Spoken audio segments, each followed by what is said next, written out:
Hey, welcome back to Milton Daily Homes. Chuck here. We got a list of 7 properties, and tomorrow night I'm really excited to do the Milton buyer class. I think we're full, so if you're looking at the next class, it'll be sometime in October. Now, not a big list today. There's only 7 properties, but I like a lot of things about these homes. This one on Woodley is a sumac corner. 369.5. We just saw one listed at 373 that caught an offer. There's another really good one that's also for sale on Frank Place for right around this price. So they've chosen a good number. I find that the pictures are very hard to see. It's very low resolution, but it doesn't, I think, dispute the fact that it is like a good model. This is right around what they sell for, and they should do just fine. So this one on Higginbotham's at 422. It's 1873 square feet, one of the largest townhouses that Mattamy builds. And it looks like there's 2-car parking in the driveway. Higginbotham normally faces Bronte, so you will get a bit of road noise there. The thing about this home is that it's got this little room in the front, which could be very functional for a home office. They're using it as a dining room. You can see the crown moldings, the hardwood stairs. The problem that I have with it is it's so far removed from the rest of the house.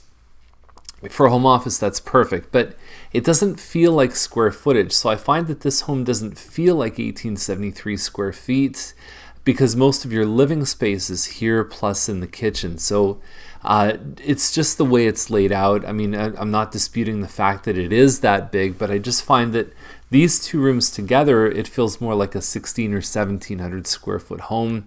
Nice finishes in the kitchen. We've seen homes on Higginbotham, this exact model, sell up in the 430s. So I definitely think that they're in the right range.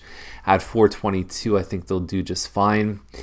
Trudeau is 464.9. Very, very good price for this one. It's a Larkin model. It's 1,500 square feet. Faces a park. And then you also have a finished basement, and so all of that together.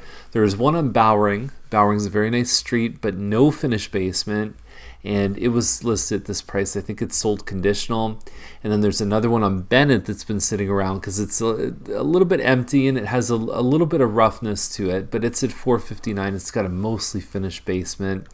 So overall, you've got your 2-car parking in the driveway here. You've got a nice front porch, separate dining room in the front, and then you've got your family room plus your kitchen. It'd be easy to kind of upgrade that kitchen, even just to put some new appliances, stainless steel. They've upgraded the light fixtures, and then you've got a good finished basement space downstairs. I love the creative use of the desk here because that's actually where the fireplace is upstairs. So the wall is actually cut away here. Very clever. I've never seen that before, and I think it looks terrific. They've got a bit of a pergola with the deck in the back. Awesome stuff. Next one is on Eager. It's a bank sale. We don't see many bank sales in town, maybe 1 or 2 at a time. I believe this home is about 1,800 square feet.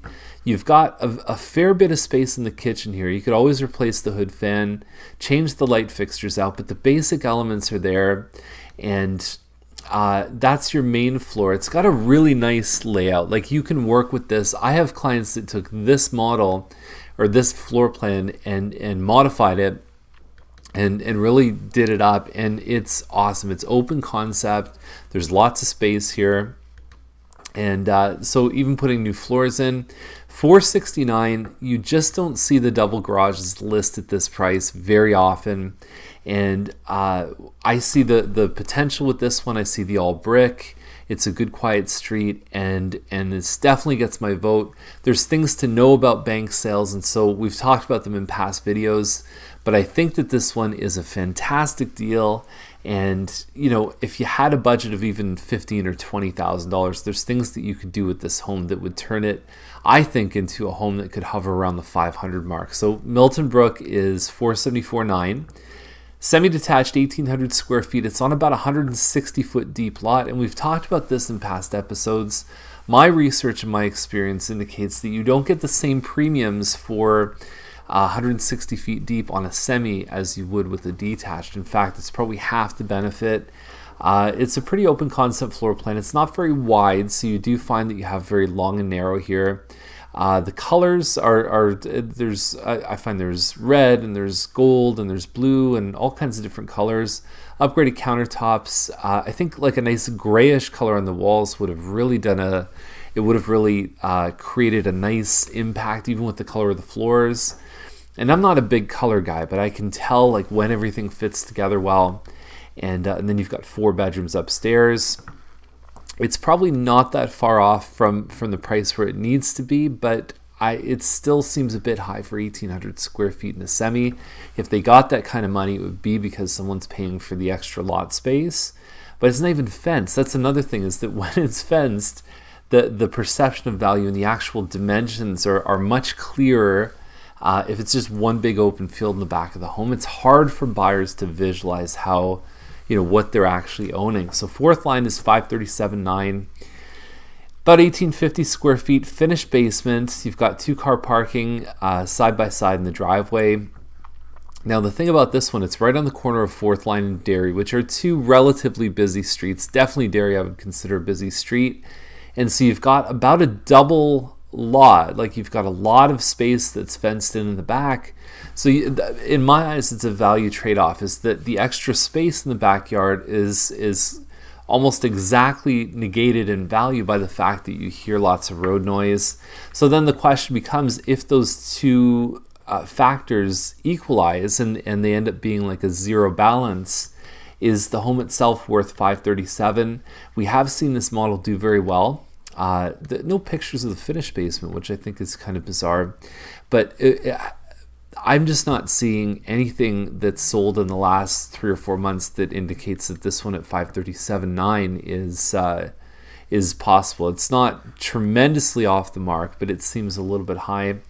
Last one here is on Vickerman, double car garage, 3,200 square feet. And I love the photos and how they've set this one up. You've got a nice open living area here, plus a dining room. You've got a well upgraded kitchen, pot lights, the light fixtures. You've got a nice extended mirror here, and so it's probably this line of homes. This is the pathway along Vickerman, and you've got a 40 by 100 foot lot. So I've talked probably a couple times in the last couple weeks about how cluttered right around 700 is, and there's some really good homes, and there's even good homes at 650 because they're finding the competition's too heavy at 7. But I actually think this one compares pretty well to what else we've seen up around the 7 mark. I think it's got the size, it's got the lot, and certainly the finishes as well. So big fan of this one here, and the fact that there's no houses in the back. I mean, obviously the highest version of that is to have privacy through forest or something like that, but the next best thing is to have a bit of a hill down and just have a walking path that doesn't get a tremendous amount of traffic. So that's the list for today. A little bit short, but 7 properties, and I see a lot of benefits in quite a few of them, and so sometimes it's about quality, not necessarily quantity. Have a great day, and we'll see you tomorrow with more Milton Daily Homes.